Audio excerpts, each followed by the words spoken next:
Magluluto tayo ng sinigang na manok.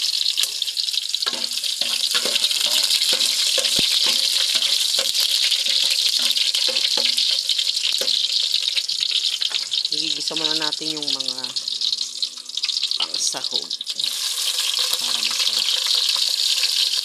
Wala na akong kamatis kaya yan, isang piraso lang yung nilagay ko.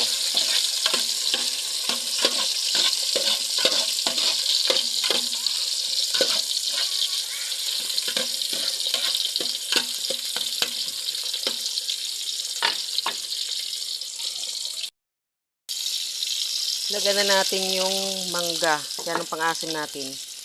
Gigisa muna natin yan para madurog. Ito ang gagawin natin pang-asim sa sinigang na chicken.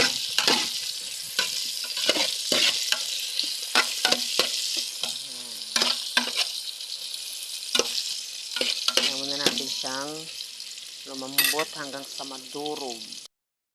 At nilagay na rin natin yung manok para siya magisa.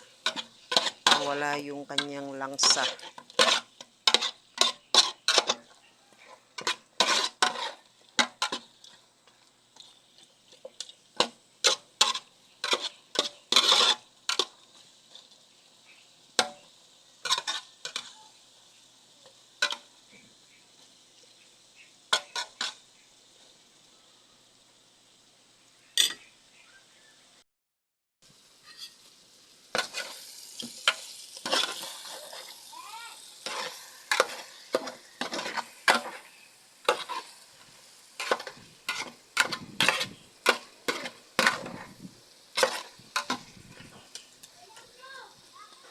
Nilagyan na natin yan ng kunting patis, pampalasa sa manok habang siya ay ginigisa.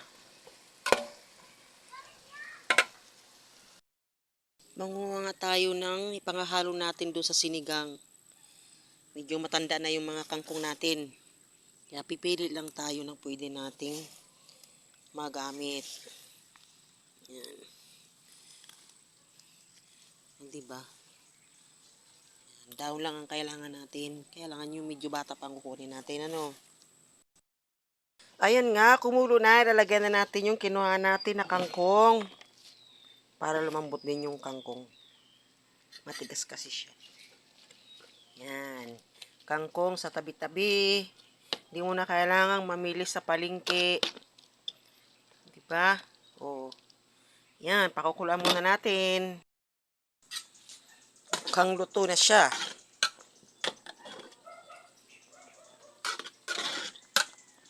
Nag-iba na ang kulay ng ating kangkong. Dahil sa pang-asim. Titikman natin siya kung okay na lasa.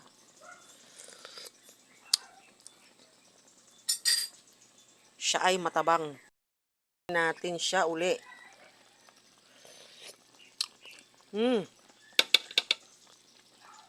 Ang sarap na.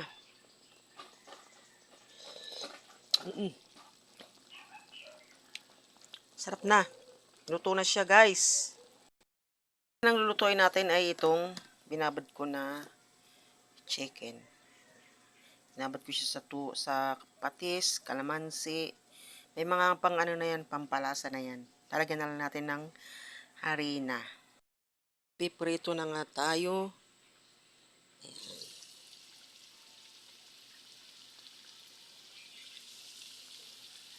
Gustong gusto ng mga bata to. Lalo pa nga dito yung aking mga apo. Ayan. Marami silang makakain ito mamaya. Tama na muna yan. Ayan, luto na yung aking piniritong chicken. Hindi ko alam kung anong tawag dyan.